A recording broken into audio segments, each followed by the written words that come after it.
Good evening, everyone. This is Dolores Cannon again with the Metaphysical Hour. And we're live. This is April the 5th, 2013. And I hope I can stay awake. Last night I did the Coast to Coast show with George Nuri. And you know, those of you that listen to that, it's at night and it goes on very late.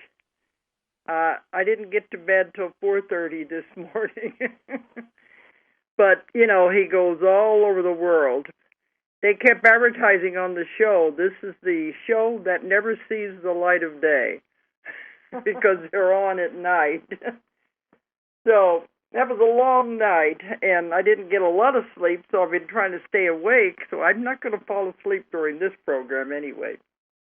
But George is a wonderful interviewer, and it was really, really good. We covered a great deal of subjects. Okay, so we've been getting a lot of calls today, so it always happens after we do that show. Right. And people saying they liked it. He said on the air that he had an email from someone who said they didn't believe in life after death. That when they died, and that was it. Okay. And he asked me what I thought about it, and of course I know better. But I said, well, where did he think he came from? Where's he going to? He just going to stop existing, or what? George said that's what he asked him. Did you just appear here, or what? Mm-hmm. But anyway, it was we had a lot of callers, and it was really interesting. The questions were all over the place. Well, maybe we'll do the same tonight. Anybody wants to call in is perfectly welcome to do so. We had a lot of callers last week, and that was really good. Because I'm just going to go over some email questions tonight and answer those. So if anyone else wants to call in and ask questions, just go ahead and do it. Let me go ahead and give out the toll-free number if you want to call in. 1-888-627-6008. 888-627-6008. And Julia's here, and we're going to answer questions. Now, we're live tonight, but we're going to be, what do you want to call it? On. It'll be on recording, I guess, out of the archives for about the next 3-4 weeks into May, because we've really got a lot of things coming up. It's getting to where staying home is a luxury, because we're on the road so much. But next Friday, we have our UFO conference in Eureka Springs. That's the one that I inherited, and it, boy, is really going strong. Right. We have just about sold out. There are still some seats if somebody wants to come. Right. It's selling very quickly. And this will be the biggest one I think they've ever had there. Yeah, it very well could be. We'll see how many walk-ins we have. If that's the case, that may push it over. Yeah, because we're trying to find extra room somewhere in that auditorium. But anyway, this is the longest-running UFO conference in America. It's 26 years now. The longest continually running conference, UFO conference. Right. The one that Bob Brown had in Laughlin, and he sold to John Roa, who had it this last time had for the last 2 years in Scottsdale, Arizona, is the biggest, they say. But we're the oldest. But now I wonder, we may be competition. At least give them a run for their money. Yeah, that's what it's going to look like anyway. And we have many wonderful speakers if anybody wants to come up, and they better register quick. Right, yeah, we've only got about 40 seats now for the main auditorium, and then if we have to, we have an overflow room that will hold 60 people. So that's how close we are to being completely full. And the overflow room, we'll have to watch it on a screen. Yeah. It's another part of the building. But, we are just about at the limit of it. We have wonderful speakers. We've got Jaime Marsad is coming from Mexico, and he's the one that has the 60 Minutes in Mexico. And he's a very highly respected UFO investigator down there. Mexico is a hot spot. and he's bringing wonderful videos of UFO coverage. It's going to be really exciting. And then we've got Nigel Grace coming from London, who's going to be talking about the Bosnian pyramids and the tunnels underneath them. Right. And I'm trying to remember it off the top of my head. Right.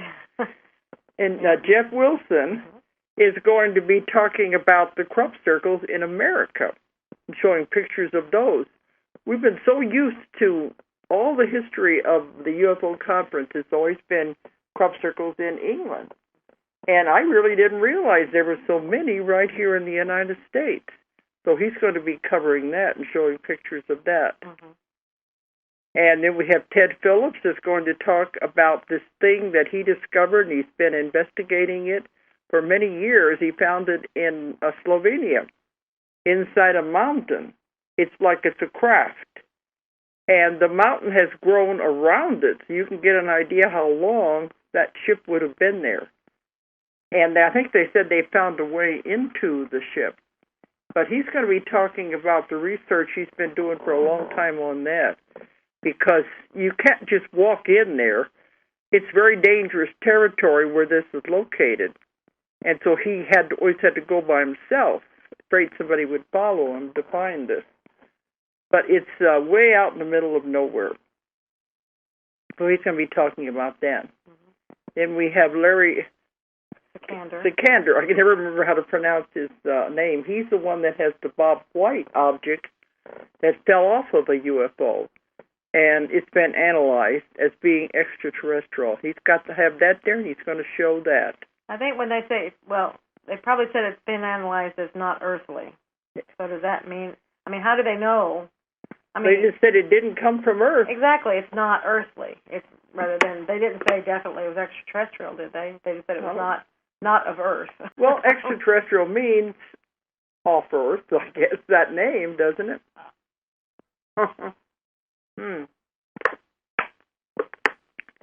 And then Linda Moulton Howell will be there. She's been there almost as long as I have. And she's going to give her latest research that she's come up with. She's an investigative reporter, and she's always finding new things. I think she's going to be showing pictures of the different types of ETs, right, and comparing those. And then Dr. J.J. Hurtak is going to be there, and he's well known for his books, The Keys of Enoch. He's got several books out, and he's going to be talking about the origin of life on Earth. Who else do we got now? Larry Flaxman, we decided him, and he's going to be talking about the propulsion of the craft, the ways he's investigated things like that. And there's some more because we have 9 people.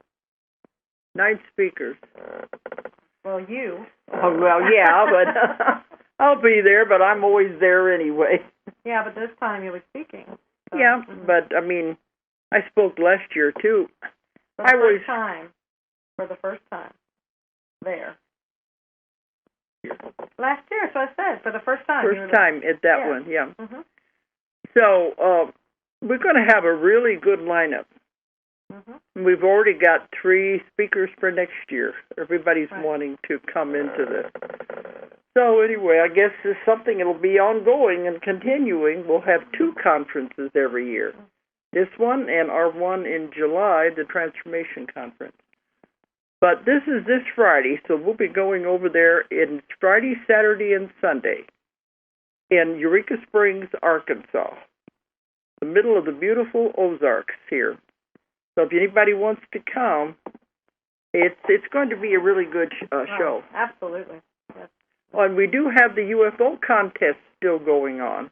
Mm-hmm. Photo contest. Yeah, it's a photo contest. If anybody out there has ever taken a picture of a UFO or a video of one and you don't know what to do with it, we are having this contest. And we're just charging $5 to enter the picture, and you can win a $100 prize.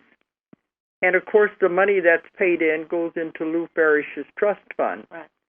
where we are sponsoring investigators who need money for their investigations if they need equipment and things like that, which that is also a very valuable program. That's a grant program. If anyone needs money for their investigations, they should contact us also. This is all part of Lou Parrish's trust fund to carry on research. Right. We have a link on the UFO page for that, so if they want to they can go over and that'll take them to the page. It has all the information on that. Mm-hmm. But we're already getting entries into the UFO contest, and we're going to let the audience vote on them. Mm-hmm. Right. But if you enter it, don't send your only copy. Don't send the original, because we can't guarantee that something won't happen to it. Send us a copy, and we'll try make sure it gets back to you, but we don't want to be responsible for the one and only one. And if you enter it, send it in, and give us about one-page description of how it occurred, how you came to take the picture. And no computer-generated. Right. All just regular photographs, and ones we're getting are really good. Right. Yeah. So it's something interesting. Some of them, they didn't even know what they had until the film came out. Exactly. But I want to say develop the film, but you don't develop it anymore. But they just took pictures and didn't realize what they had on it until it came out. Mm-hmm. So that's another interesting sideline. So if you have any pictures, even if you can't come, send them to us and enter them into the contest. And that'll be the last day on Sunday. We'll be judging those. Right. So it's going to be Friday, Saturday, and Sunday. And there's a whole lot going on. It's more than I can even remember here. It's going to go fast. That building is going to be packed. Oh, yes, it is. Okay, so that's next Friday, so we can't do our show on that night. And the week after that, I'm going to be in Tennessee. What is that called? It's the Four Corners. The Coptic Conference. The Coptic Conference, but it's the Johnson Tennessee. City. Mm-hmm. Right there where they all come together in that corner. Right. The Coptic Conference, and I'll be doing a lecture there. That's the week after. Then the week after that, going toward the end of April, we've got my class, and that's going to be here in Arkansas. And it's the level 1 and level 2 classes of my method, my hypnosis method. But level 1 is completely it's sold full. out. It's full, yeah. We can't get any more in that. No. It's as full as it can be. And level 2, even, I think we can't get any more in that. No, I think there's still some room, but not much. Not much, because we don't want that one to be as big. Right. Because level 2 is individual attention. Right. And from our online classes now, we're getting some that are wanting to come over into the level 2. Mm-hmm. We have honing of the skills in that and individual attention to the practitioners. But that's going to be going on for the next 2 weeks after that. So that's going to take us into May. So it's going to be a little while before we get back live. When is the next conference live one here? The class, the conference, the class, the level 1 class, isn't it? The next class in America that's anywhere close to America? We're only having one level 2. Well, we're having one in Canada in June, probably the end of June. And after that, we're having the next one is on a Panama Canal cruise. So that's because it leaves from America and ends in America. Yeah, but we're having a level 2, I think, in June or July. Yeah, we're having that quarterly to help out the ones that are all coming out of the online class. But it's really interesting. It's in September, isn't it? October is when we're having the Panama Canal. And we thought, wouldn't it be interesting to combine a class with a vacation? Right. So anybody out there who's looking to take the level 1 class, this would be an excellent opportunity to also have a vacation. Yeah, it works out. Now, it is longer, so overall it's probably more than you would spend to come to a class. But for a vacation and a class and everything, when you factor it up, it's less expensive than it would be to get a hotel, for that period of time, and food and everything. And then you get to see all these other countries as well. because, when you're on a cruise, everything else is taken care of. Right. The food and everything, it's just one big vacation. Food 24 hours a day.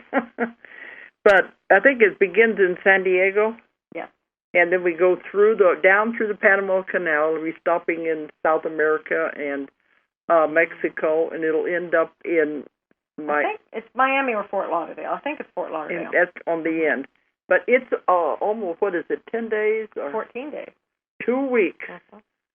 And if you factor it in, it's a very reasonable price for just the cruise alone. And then you add the class in, it's really very economical to have you have both the vacation and the class at the same time. Right. So we had to get a 2-week cruise so we could get enough days at sea to have the class. Right. Because we could only do that when the ship is sailing. Everybody wants to get off and see the countries on those days we're in port. So if you're interested in that, that is in October, and all the information is on our website. Yeah, DoloresCannon.com. As a matter of fact, when you first pull up the site, that comes up as a pop-up, just so it's easy to find. So we're already getting people signing up for that. Yeah. But then we're also going out of the country again, but those are the only things available in this country right now. Yeah. We'll be traveling, like you said, to Canada. Where is that? It's up around Vancouver? It's Alberta? Alberta. But Calgary. We're actually Calgary in Alberta. But people kept wanting us to come to Canada. And I've been to Montreal several times, but they said, well, we'll do one in Canada. We are trying to cut back. Right. I mean, only one person. It's pretty hard to keep up with all this, and that's why the online is the taking off. Yes, and it is taking off. I think we've now had 100 people go through there. It's only been a few weeks. Right. So then we'll be in England in May doing our classes over there. Right. That's the only one in Europe, I think. Yeah. So they're going to have to get to these, or we're not going to come back again in the year like we did last year. We won't be back to Europe until the spring of 2014. Because that's what we're trying to do, keep from going back to the same places again and again. Well, it's just there's so much demand, and we're trying to get to places. So. But that'll be England. Anybody in Europe, the continent, usually come over to that one because that's closer. But then after the Panama Canal cruise, we start off October or November. Right. Yeah. After the cruise goes into the beginning of November, and then the following week you'll be doing the UFO conference in Istanbul.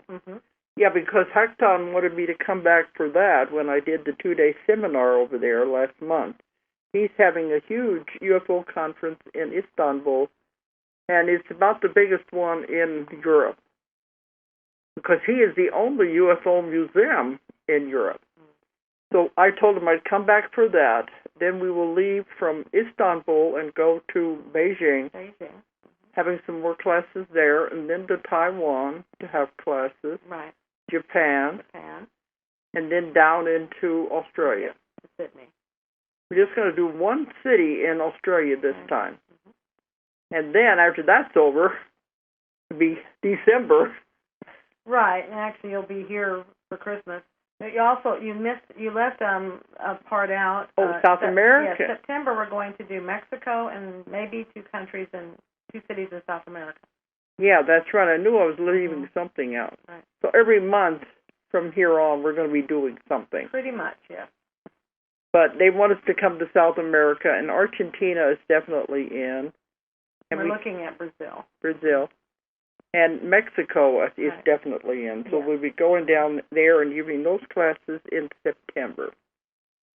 And, of course, we have our transformation conferences in July. July 19th to the 21st. And then we have workshops happening on the 18th as well as the 22nd and 23rd. So there's a lot of workshops going on around it. Because this is the one, it's our 8th year now. Yeah. And this is the one where we feature our authors, the new authors that are coming up with our company. And we try to give them a showcase so they can get out there and learn to talk, learn to speak before people. So it's very good for them. So that's going to be in July. And our keynote right now is William Henry. Yeah. And we have some other names that are possible we may bring in besides the authors. Right. So that's interesting. We're going to have 2 conferences this year. And be that way from now on, I guess. Right. Let's not have any more. 2 is enough. Because these are getting big. Yes, they are. And they're a lot of fun. They are. A lot of work to put them on, but they are fun when they happen. So if anybody's interested in any of these things, contact our office. And we have the schedule on in the pages, too, so you'll know exactly the dates of these things. And you contact our website, which is with Ozark Mountain Publishing. So it's OZARKMT.com. Or if you're overseas, it's OZARKMT.com. Or you said they can just type in Dolores Cannon. Yes. And that will bring it up also. Right, and you'll have where you're appearing all listed. And one of the things that's happening this weekend, fingers crossed, will be the unveiling of the new Ozark Mountain website. Oh. And then we will actually have information about the conference. Right now, there's no information out there. And it's because we're waiting to get this site unveiled, and then it'll have it with it. So everything. It's all there together. We're going so modern. It seems like every time you turn around, all the electronics is changing and advancing. It's hard to keep up with all of this. Right. The only way is to have a webmaster who does all of this for us. Right. So they've been working hard, and it's just a matter of me. They're working on it now, and hope they said the plan was to get it to go live this weekend. So sometime this weekend. Okay. So if you go on there, you'll find the list of all the things we're going to be involved with. So I think they'll have all their questions answered, and then people are always calling the office. Right. Our 800 number is 1-800-935-0045 if you want any information about anything we're going to be doing. But we have a lot of people working for us, and they've all got jobs in this trying to take care of everything. Right. So right now it's a UFO conference is the next thing. Okay. So right now, I guess we've got some email questions we were going to go through. Right. Let's see what you got. Well, people are always emailing me. Oh, we get tons of emails.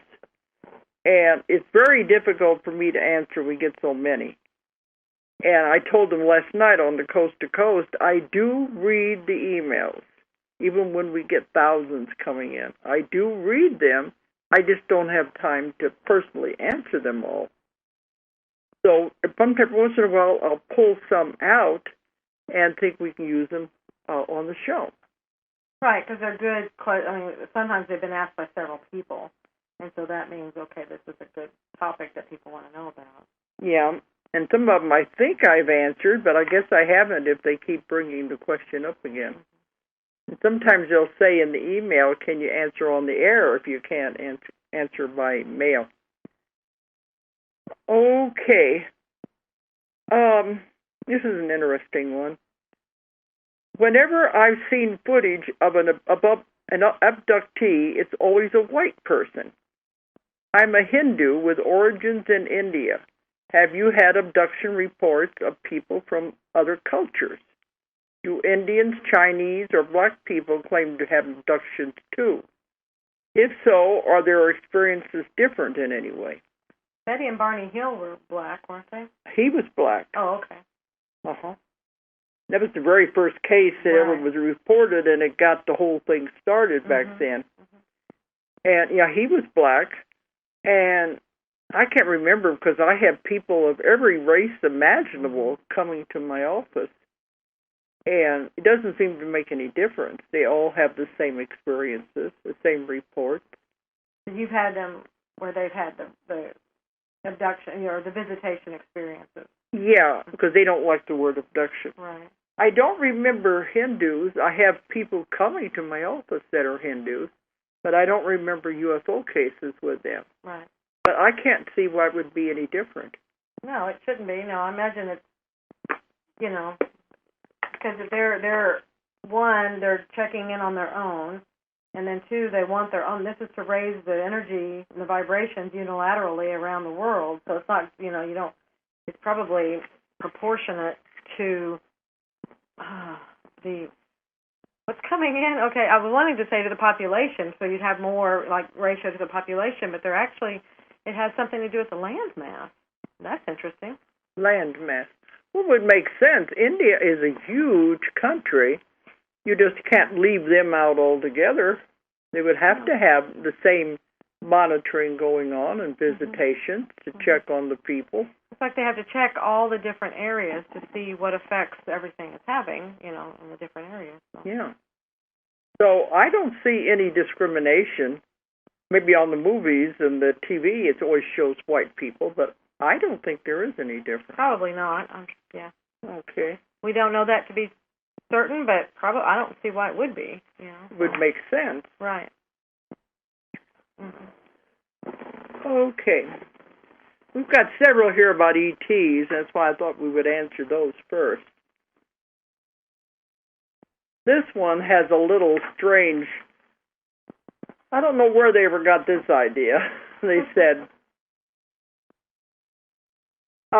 this woman thinks it's horrible to imagine being monitored by beings unable to grasp the concept of love, happiness, joy, compassion, etc., etc., who regard emotion as something detrimental to human development. Isn't this is the whole reason for living? I can't accept that interpretation. Sorry. Well, I never said that. That they didn't have the concept of love and happiness and joy. No, you did say that jealousy on some planets was considered a disease. It's like some of these extreme emotions, they do not have those. And they don't have the wide range of emotions. But yeah, because I've never said they didn't have any concept of emotion at all. Right. No, but they are love. I mean, if you can tap into them, that's what you feel is this love. And they have such love for the human race. That's why I've never had any negative experiences. But they've told me they feel emotion, but it's just not to the wide range that we do. Because with humans, we shift emotions constantly, and that's what's confusing to them.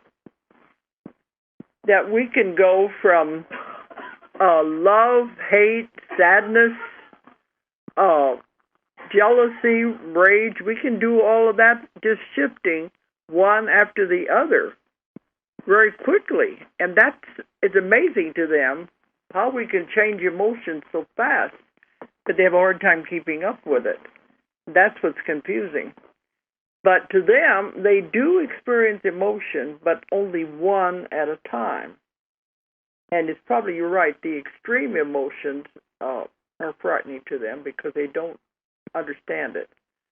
But they don't jump all over the place like we do.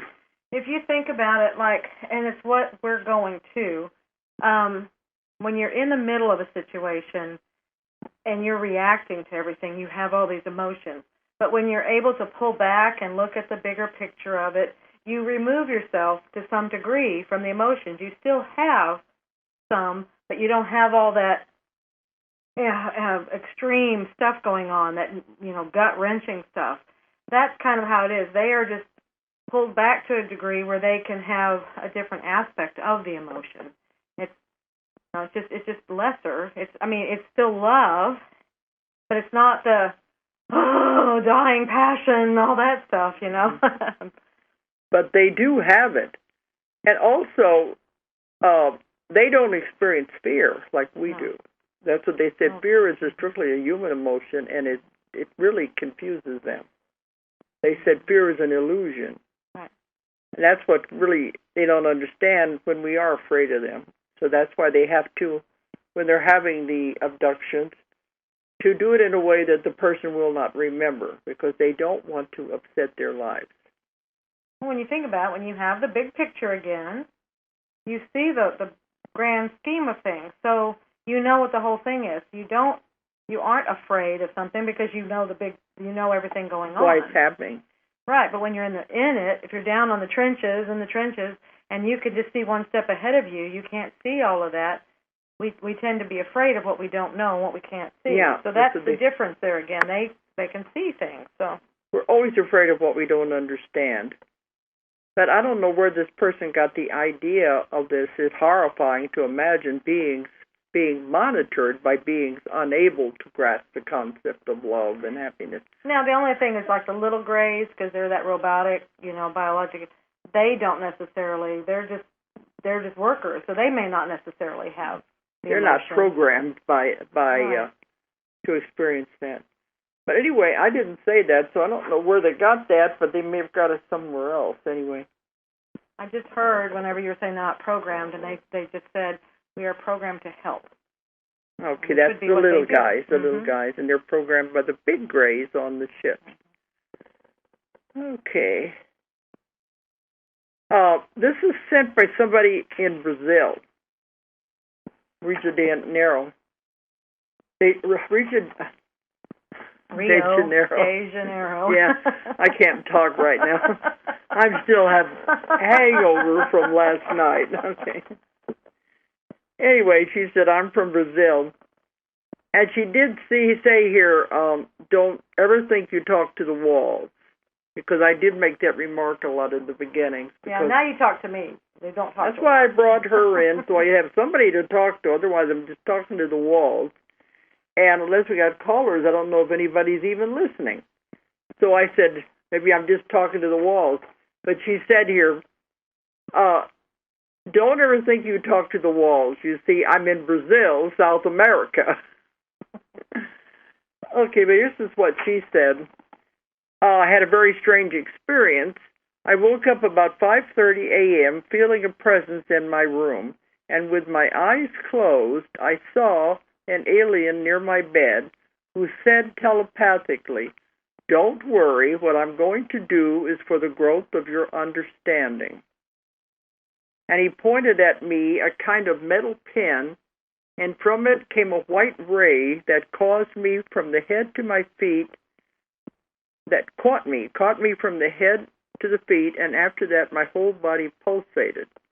Then I went to sleep and woke up at 8 o'clock. So she wanted to know, can I tell her what could have happened? I'm 60 years old, but I have a job, work 6 hours a day, don't have much time for reading. So it's like she wondered what's going on there. I didn't feel fear, but I prayed to St. Michael just in case. The being told her, don't worry, what I'm going to do is for the growth of your understanding. So, well, it wasn't anything physical then that she needed done, apparently. Yeah, maybe a download. Yeah. Definitely energy. If she pointed this metal pin at her and the white ray came out, causing her whole body to pulsate. That's rather the way in the healing, when I have the healing sessions with the people, they're always told it's a white light and energy comes out and comes down through them. Right. It's about the same thing. It's all energy. Right. And then when they're downloaded also, it's a beam of light that comes in. So, So there was nothing negative about that. They've been taking care of it. Even though she's 60, she's probably first wave. I would say she can probably just ask questions, even though she thinks they're not there anymore. She remembers what that being felt like, so she could actually, and anybody can do this. You can tap into them and just ask. What was that about? What were you doing? What was it for? You already said this. Can you give me some more information? Just like you ask whenever you get in contact with We ask a lot of questions. Right. Just ask questions, and they're happy to answer. Yeah, but I don't see anything negative about it. No. And she said I didn't feel fear. No. But then she just went to sleep and woke up. That's normal. So anyway, yeah, we've had a lot of cases of these where there's nothing lasting that happens anyway. Let's see, this one here I've answered before. But, okay, I'll put it down here. This one here gave a whole page of 10 different questions. And some of them I think I've answered before. Okay, let me see here. She said, I love your work, etc., etc. I've been doing my own research for a number of years and find it's outstanding the info I've come to learn or relearn. However, there's a few questions I would like you to clear up in my own mind, if that's okay. Do ETs go to the same place when they choose not to live anymore? And I think I know the answer, but let's hear it from you. Meaning spirit. Yeah, when they die. Mm-hmm. I think I had a client that asked me the same thing. What happens when the ETs die? Where do they go? Yeah. They go to the same place we go. They're beings just like us. We all go to the spirit side, right. And where we have the life review and the download, and then we go before the council or the board, decide what we're going to do the next time. Right, and what I'm here because they may, because they're on a different frequency level, it's possible that probable that they will go to a different frequency. Like what you said, when you cross over, you go to different frequencies based on your growth and your development at that time. And you can't go any higher than you're vibrating at. I wouldn't be surprised if they had a different part of the spirit realm. Exactly, that's what I'm saying. That just dealt with those type of beings. Well, they're already vibrating at a higher frequency, so it could very well be that they're in a different location, but different level. Maybe not. We're always choosing roles too, so and we're always flipping around to different planets and different places. So yeah, one of my last clients I just did a few days ago went to a life where he was an ET on a very strange looking planet. It was almost ethereal type planet, and he was a being. And their job, they had machines. He called it machines for want of anything else because they weren't as physical as we think. And their job was to shoot or send loving energy to different planets, the kind of energy that they need to develop and to grow. And he was especially sending it toward Earth. And I've had others tell me the same thing. That's their job on these planets, is to direct the energy to certain planets that need that if they need help. And so they have different jobs like that. They're very loving. And he was doing that. Then he decided, I wonder what it would be like to go there and be on the receiving end of the energy. And so he asked permission, and they let him go. Well, that was nice. And then he went into this body lying on the bed. He's that being now, that personality. Right. So this would be definitely a volunteer because it's his first life in a human body. But I've had some other ones talk about that planet.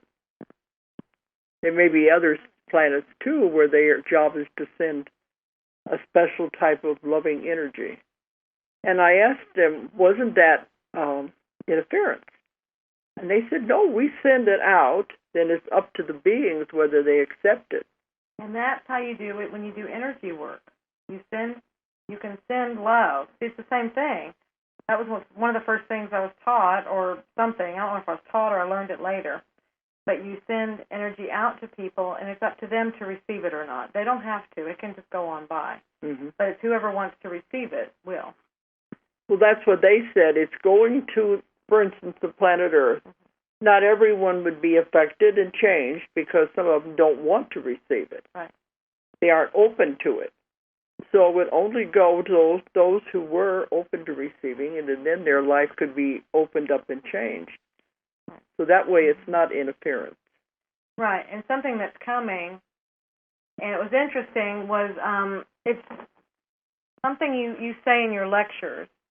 And when you say it, they've done this little, it's like sometimes I'll get a message. It'd be like, well, it's more like this, something.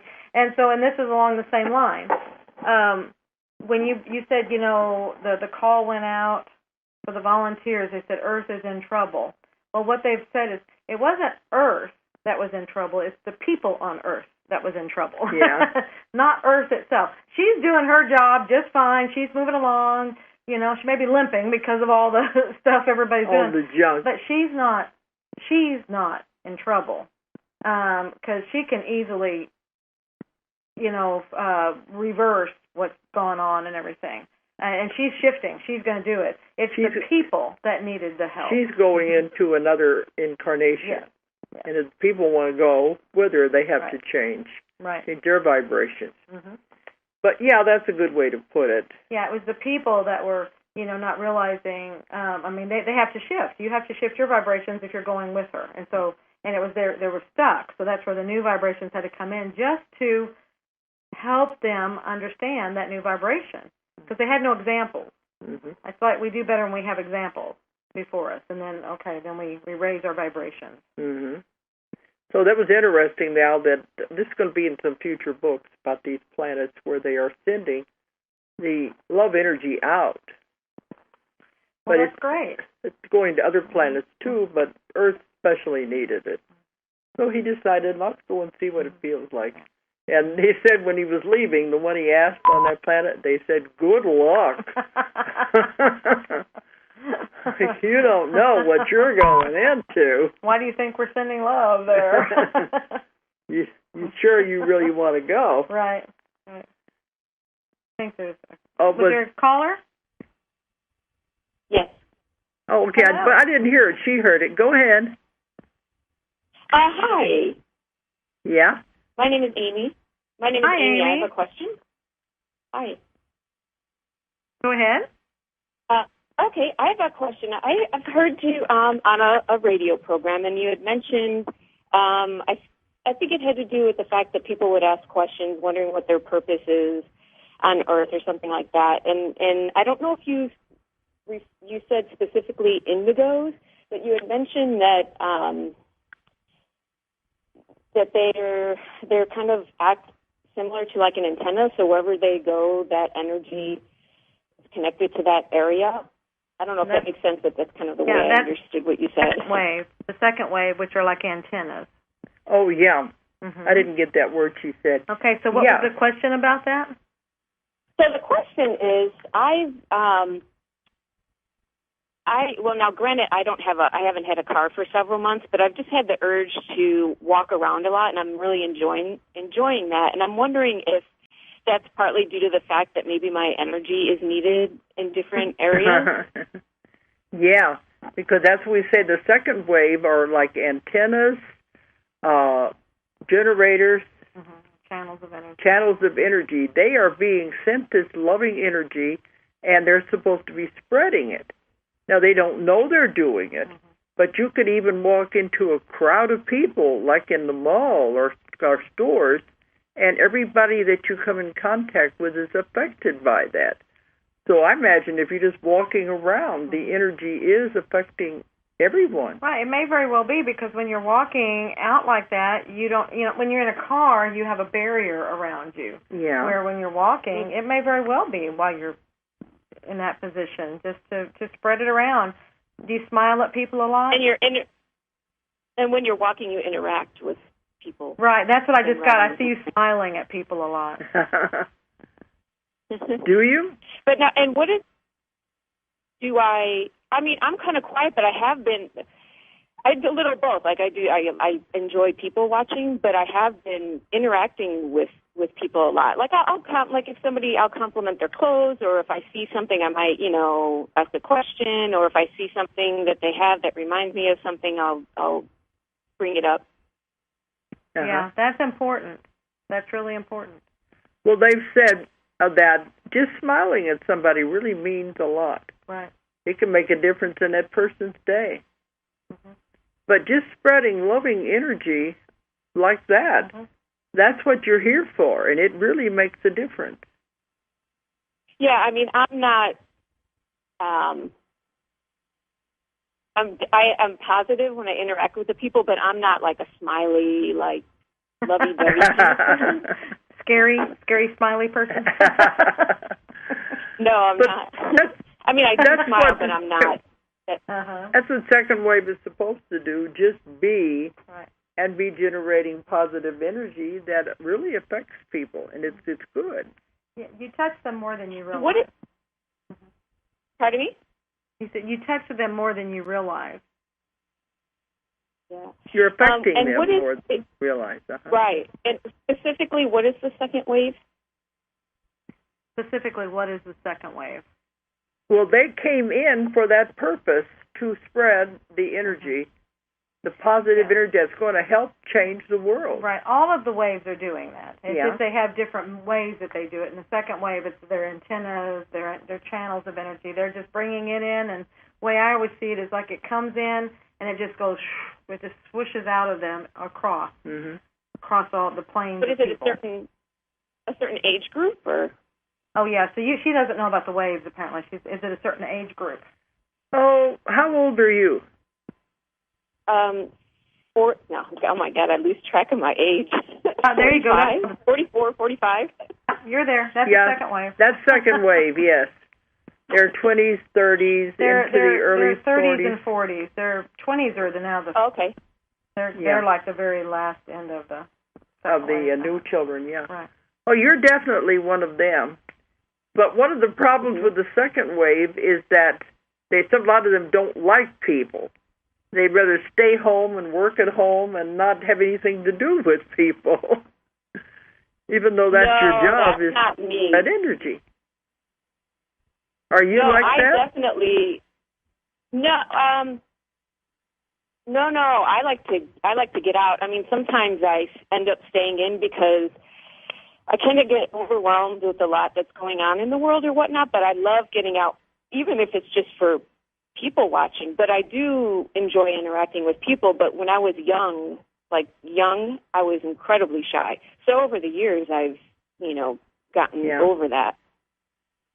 Yeah, one of the things she said, she likes to watch people. The second wave tends to be observers. They do. I've called them observers many times. Right. And, you definitely fit in with that. Right, but this is, you're on the positive side of it, so you're taking it and embracing it, which is wonderful, because so many just want to stay holed up in their home and don't want to interact, and it's like, here's all this wonderful energy not getting spread. So because that's they fantastic. don't like being around the other people and their energy. Right, I think you found a way to do it. That's wonderful. You're doing what you're supposed to be doing. Right. Oh. Well, that's good. And I also, because I've just been so in this for at least a few years, like not knowing, my career, nothing's really happening with that. And you just wonder, like, gosh, I don't even know how to explain it, but I feel like at least I have a purpose when I'm walking around, even though I'm not doing anything to contribute to paying my bills, and I don't, Yeah, but you're doing what you're supposed to be doing. That's why you're here, is to do exactly what you're doing. Sounds like you're doing it. It feels good. Mm-hmm. Now, granted, I live in L.A., so the weather is nice to be able to do that. Oh, wonderful. And you have access to a lot of people.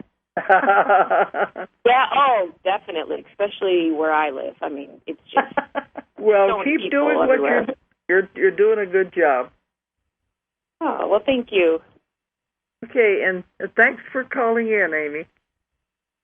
Okay. You're welcome. Okay. Okay, I'm going to listen online. Okay. Okay, we've got a couple more on this one list of questions here. Well, the one asked this one, are there any toilets on UFOs? Are there? When I read that, I was thinking, that's a little strange. Well, but these are practical questions, What happened? I've heard them ask people that fly the jets, and they said, what do you do? Are there toilets on the spaceships and stuff like that? Yeah. Well, you have bodily functions, but ETs don't have the same bodily functions that we do. Right. That's why I laughed about it. because their bodies have changed so much that a lot of the internal organs have atrophied, and they don't consume food the way we do. Many of them live off of light. They don't have to take anything into their body, and that's why their internal organs have atrophied. This is why the face looks different. They said a lot of people are afraid of the way they look because it has no emotion, right, because it's like frozen. They don't have to use the muscles of the face to talk because they do it telepathically, and they don't consume food. So it kind of turns into a mask. But actually, they're very loving, and they're communicating mentally. right, and heart to heart. Yeah, heart to heart. So they may look scary, but that's just because all these muscles have atrophied. So, but many of them we have found live off of light. And I asked them, where does the light come from? They said, from the source, or that's what they call God. And many times they have so many days or something on board the craft, they have to take what is called a light bath, where they lie in something like a sarcophagus and are bathed in this light. And it depends how much they get, depends on how long it's been since they had their last one. And that's why I want to know where the light came from, because if they're out there in space, where is it coming from? But it's everywhere, and there's an inexhaustible supply. So their bodies have developed to the point that they don't need food. And so I doubt if there be any toilets on UFOs. Yeah, I don't know, though, but it's hard to say. You'd only have to have those bodily functions if you were consuming. Right. Okay. So if they have a kitchen on the craft, then they probably have toilets. Okay. Well, I ask so many questions, you never know what we're going to come up with. They have all different kinds of beings, there's levels. So there's lots of different kinds of beings. And so I don't know if with what the other ones would be like. Mm-hmm. Okay. There's another one here. Can an atomic explosion destroy the soul or configure it in a different matter? Well, you know the answer to that one. You have personal experience on that one. Yeah, because I wrote the book. It's out of print now. The one, The Soul Remembers. It's still on Kindle. It's still an ebook. It's on ebooks. Mm-hmm. Okay, Yeah. The Soul Remembers Hiroshima. One of the first books I ever wrote, where I had a young American girl go back to a lifetime as a Japanese man in Japan, and she was killed by the atomic bomb. And it's a really heart-wrenching story of what the Japanese people went through, that we didn't need to drop that bomb, and but they went through with the bombing. And it's people, when they listen to the recording of that session, they get up and run out of the room. They couldn't take the emotion the person was going through when the bomb dropped and what it did to their body. So it was a horrible way to die. And the man in the story lived for about a week afterwards. But when he died, he went to the other side, just like a spirit, and it didn't harm him, and he came back as this woman in the next lifetime. American woman who knew nothing about anything of the Japanese culture or anything. So nothing can really harm the soul. It's eternal. Everything is energy. You can't kill energy. It just changes form. Right. So even something like an atomic bomb, I don't see it changing, or you can't destroy the soul, though. That's impossible. No, what I'm saying is because you have two different planes of existence. Atomic bomb's on 3D, soul is on 4D or whatever. It's on a different plane. Wherever the spirit side is, that's a different dimension, the spirit side. Mm-hmm. So I've been told many times you can't destroy a soul. I don't even think you could change it, she says, or change it in some way, I guess by the radiation. No, it's like you said, we're a spark of light. Yeah, when you take us back, when I've taken people back to what they really, really are, what their soul really is, it's just a tiny spark of light. So that can't be harmed. The physical body is what is harmed. Right. I've had people die in so many different ways. And I said, if I had somebody die in an atomic explosion and it didn't hurt them, then I know nothing will hurt them when we take them through the death experience. Right. But that's an interesting question. But, no, it can't harm the soul. The soul goes on. I would believe it would go to the resting place. If it was, yes, if it was traumatic.